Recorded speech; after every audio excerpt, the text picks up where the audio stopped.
Shalom, shalom, frères et sœurs en Christ, et bienvenue à Rhapsodie de ce mardi 24 octobre 2023. Rhapsodie écrite par le pasteur Christ Oyakilome, et la lecture vous est offerte par les vérités de l'Évangile. Le thème d'aujourd'hui est « N'oubliez pas quelle espèce vous êtes ». Alléluia. Le verset de 2 Timothée 3, verset 16, qui nous dit « Toute écriture est inspirée de Dieu et utile pour enseigner, pour convaincre, pour corriger et pour instruire dans la justice. » Alléluia. Le pasteur Christ dit, la parole de Dieu nous a été donnée pour nous conduire, nous guider, nous instruire et nous former dans les choses du royaume de Dieu. Mais plus important encore, Dieu nous a donné sa parole pour nous permettre de nous voir comme il nous voit. C'est parce que sa parole est un miroir. On peut lire dans 2 Corinthiens 3, verset 18. Lorsque vous regardez dans le miroir de Dieu, vous voyez l'image que Dieu a de vous et ce qu'il pense de vous.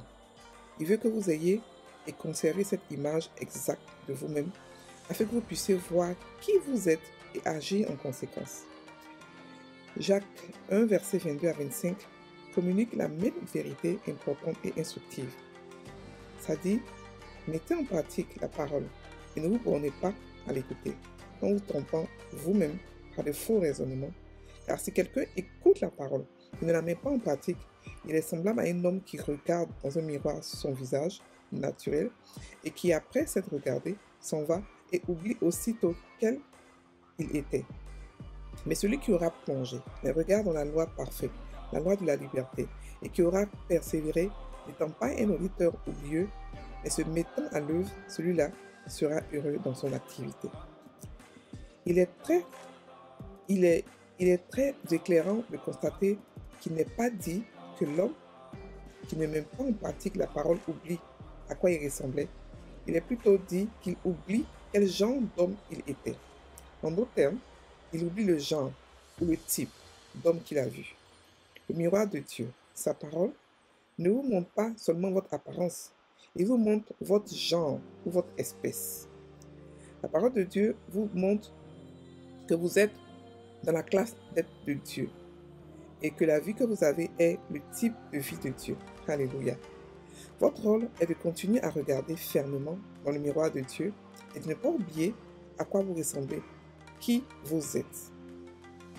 2 Corinthiens 3, verset 18 nous dit « Nous tous qui, le visage découvert, contemplons comme dans un miroir la gloire du Seigneur, nous sommes transformés dans la même image, de gloire en gloire, comme par le Seigneur l'Esprit. » Le mot « contempler » est traduit du grec « kataneo », qui signifie « considérer attentivement », fixer ses regards ou sa pensée sur. En considérant attentivement et en fixant votre pensée sur l'image de vous que vous voyez dans la parole de Dieu, vous êtes transformés dans la même image de gloire, de beauté et d'excellence divine. Gloire à Dieu. Fin de la Rhapsodie. Alors, le pasteur ici nous explique quelque chose de vraiment fondamental dans le corps du Christ, dans la chrétienté, quelque chose que nous devons comprendre, que nous devons savoir. Nous devons savoir que, d'abord, les Écritures ont été inspirées, écrites à cause de nous, pour nous enseigner, pour nous convaincre, pour nous corriger, pour nous instruire. Ça n'a pas été écrit seulement pour regarder pour l'histoire, ou pour qu'on puisse savoir ce qui s'est passé, non. Le Nouveau Testament et l'Ancien Testament ont été écrits pour l'histoire, c'est vrai, mais surtout pour nous instruire, pour que nous puissions savoir qui nous sommes, pour que nous puissions dessiner notre futur, pour que nous puissions nous reconnaître dedans et nous corriger quand il le faut, pour nous changer. Ce n'est pas seulement pour lire et rien que pour lire, non. La parole de Dieu dedans renferme le réma qui est bon pour nous, le réma qui nous montre qui nous sommes, le réma qui nous transforme, qui nous change à l'image parfaite de ce Dieu-là, dont nous sommes les enfants. Le pasteur ici nous explique ici que c'est vrai que le titre nous dit « N'oubliez pas quelle espèce nous sommes ». Mais l'espèce là, elle est découverte, ou elle est découverte lorsqu'on pose l'attention sur la parole. On ne peut pas savoir qui nous sommes si on n'a pas pris le temps de regarder la parole, considérer la parole attentivement pour voir ce que nous sommes, pour voir des choses, pour découvrir le réma et pour voir effectivement qui nous sommes. Donc c'est pour ça qu'il passe par le fait de parler de la parole. Il nous explique que la parole de Dieu est importante. Mais ce que Dieu veut nous donner ici, c'est sa parole est un miroir. La parole est là pour nous permettre de voir qui nous sommes. Lorsque nous découvrons l'identité de Jésus, nous découvrons qui nous sommes. Lorsque nous découvrons ce que Dieu est, nous découvrons qui nous sommes. Lorsque nous découvrons ce que Jésus et ce que Dieu peut faire, nous découvrons ce que nous pouvons faire. Lorsque nous découvrons leur manière de penser, nous découvrons comment la nôtre aussi doit être. Vous comprenez? Donc, on se calque à l'image de ce que nous voyons. On ne regarde pas juste pour regarder, mais on regarde dans le but d'être changé, dans le but de devenir l'image, dans le but de devenir pareil comme l'image, dans le but de devenir exactement comme eux, parce que nous sommes comme eux. Nous avons la nature d'être, la nature que nous avons, la nature de Jésus, la nature de Dieu. Donc quand nous regardons, nous sommes changés. Nous sommes les seuls qui pouvons faire ça. Le monde ne peut regarder la Bible, ou ne peut regarder les paroles et être changé. Nous sommes les seuls qui avons le privilège de regarder et d'être changés à l'image de ce que nous voyons. Dans le passage, nous explique ici que la Bible nous permet de nous voir comme il nous voit. Pas seulement la Bible, mais la parole Réma. C'est-à-dire que ce que Dieu nous donne dans les prophéties, ce que Dieu nous donne dans le secret, c'est là pour nous faire voir ce que nous sommes. C'est pour ça que souvent on nous donne des paroles personnifiées. Il peut te dire par exemple, tu peux le faire, tu es fausse, je suis avec toi, alors que c'est dans la Bible. Et donc ça, est-ce que parce qu'il veut que tu puisses être convaincu que effectivement, c'est ce qu'il y a dans la Bible, c'est pour toi. Voilà. Donc, il dit que les personnes nous disent que lorsque nous regardons le miroir de Dieu, nous voyons l'image de Dieu et ce qu'il pense de nous. Donc, nous devons conserver cette image exacte pour pouvoir nous aussi penser de la même manière que nous. Est-ce que vous savez que Dieu ne nous voit pas malade? Dieu ne nous voit pas pauvres, quelle que soit la condition dans laquelle vous êtes actuellement, quelle que soit la condition spirituelle, mais la condition, de santé ou la condition financière dans laquelle vous êtes actuellement, Dieu ne vous voit pas pauvre. Dieu nous voit comme il est actuellement.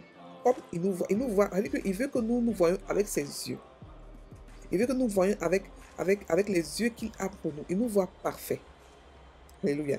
Donc, et c'est pour ça que Jacques nous dit que si nous écoutons la parole et que nous ne la pratiquons pas, nous sommes comme quelqu'un qui regarde ce qu'il est et qui oublie. Il oublie quel genre de personne il est. Il oublie quelle espèce de personne qu'il est. Il oublie. Ici, qu'il ne parle de pratiquer, ça veut dire quoi? Ça veut dire que la parole se teste. La parole se teste. Pratiquer la parole ici veut dire aussi que, parce que la parole se pratique pas de nos propres forces. Non, il faudrait qu'on puisse être d'accord. C'est pas parce qu'on a lu qu'on va forcément aller faire cela. Non, on a lu la parole. On laisse la parole nous transformer. On la médite. On commence à penser, on prend la mentalité de Dieu. Et c'est en cela qu'on pourra maintenant la pratiquer. Donc ici, le cas de pratiquer, c'est le cas de tester la parole. Quand tu la vois, tu dis, ok, d'accord, la Bible dit que voici ce que je peux faire. Je vais tester ce que je peux faire. La Bible dit que de prendre le nom de Jésus pour faire quoi que ce soit. Je pense ce don-là, je vais tester ce que je vais faire. Ce que je vais faire, ce don-là. C'est ça qu'il parle. Maintenant, lorsque la parole, on la prend, on la médite. On l'étudie. On la proclame. Il se passe quelque chose.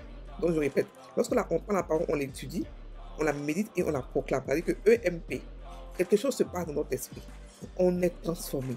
On commence à penser comme la parole. On commence à penser ce que Dieu dit. Si Dieu dit, par exemple, tu es vainqueur, et que tu penses cette parole-là, et que tu la médites, tu l'étudies, tu la médites, et tu la proclames, tu vas commencer à penser effectivement comme un vainqueur. Tout simplement. C'est comme la magie.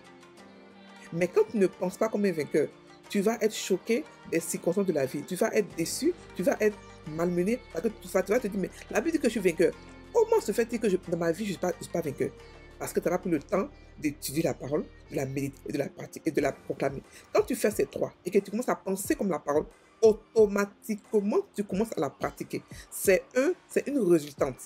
C'est pour ça que Dieu a dit à Josué que celui de la loi ne s'éloigne point de toi. Médite la jour et nuit afin de faire tout ce qu'elle est dedans. Parce que c'est une résultante, c'est une conséquence du fait de la méditer automatique. Parce que tu penses comme la parole.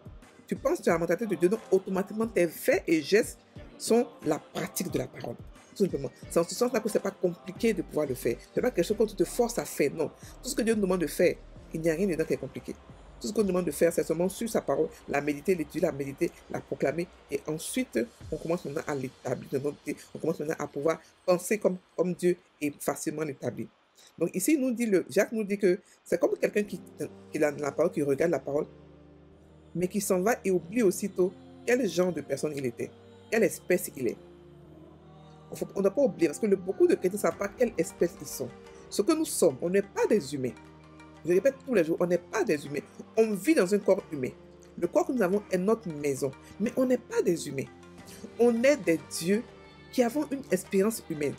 On est des dieux qui vont dans un corps humain. Ce que nous sommes, on est esprit.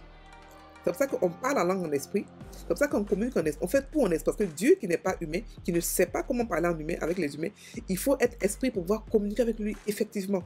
C'est pour ça qu'il nous a rendu esprit comme lui. Mais pas n'importe quel esprit. On a reçu la vie de Dieu, mais la vie suprême, la vie parfaite, la vie sainte, la vie de Dieu. C'est qu'on est de Dieu comme lui. Il nous a rendu, la vie que tel il est tel que nous sommes, il nous a rendu pareil comme lui. Vous comprenez? Donc, quand tu regardes la parole de Dieu et que tu ne la médites pas, ou tu ne l'étudies pas, ou tu ne la proclames pas, tu oublies qui tu es. Tu oublies le genre de personne que tu es. Tu oublies l'espèce supérieure que tu es. Et tu vis comme un homme ordinaire. Tu vis comme un homme animal. La Bible appelle l'homme ordinaire animal. Et tu souffres. Et tu supportes tout ce que les hommes animaux supportent. C'est ça que le pasteur parle. Donc, la parole de Dieu nous montre la classe de personnes que nous sommes. Elle nous montre qui nous sommes, le type de vie que nous avons, la qualité de vie que nous avons reçue de la part de Dieu. Donc, c'est pour cela que Paul dit que nous regardons, nous contemplons comme dans un miroir la gloire de Dieu. Nous sommes transformés dans cette image. Quand nous passons notre temps à la regarder, ça veut dire qu'il contemple, ça veut dire qu'on prend expressément, on s'assoit et on la médite. Expressément, on s'assoit et on la médite et on l'étudie. Et quand on le fait, on est transformé en cette image de gloire en gloire. On est transformé à l'image exacte de ce qu'on voit. Sans autre chose. C'est pour cela qu'il faut prendre son temps à côté. Étudier la parole, la méditer et la proclamer. Les trois choses-là, EMP, c'est très important. Même si c'est 10 minutes ou 20 minutes par jour, 3 fois par jour, comme des médicaments, comme vous prenez la parole, vous l'étudiez, vous la méditez et vous la proclamez. Vous allez voir que vous êtes comme ça à changer de manière de penser. Vous êtes comme ça à penser comme Dieu. Quand Dieu dit que vous êtes des dieux, vous allez dire oui, je suis une déesse ou je suis un Dieu. Tout simplement.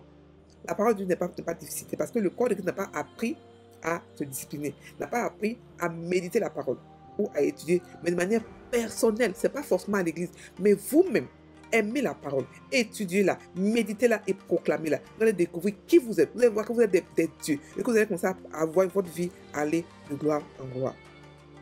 Alléluia, comme la Bible le dit. Alors, on va prendre la confession. Je suis une nouvelle création. Une nouvelle espèce d'être qui n'a jamais existé auparavant.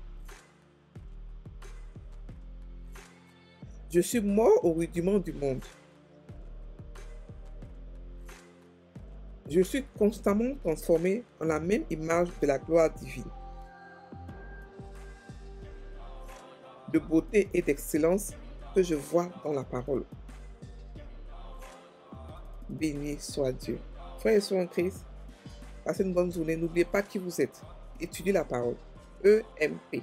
Étude, méditation, proclamation. Et c'est en cela que vous allez avoir la manière de penser de Dieu et vous n'allez pas oublier qui vous êtes. Quelle est votre nature? Soyez bénis.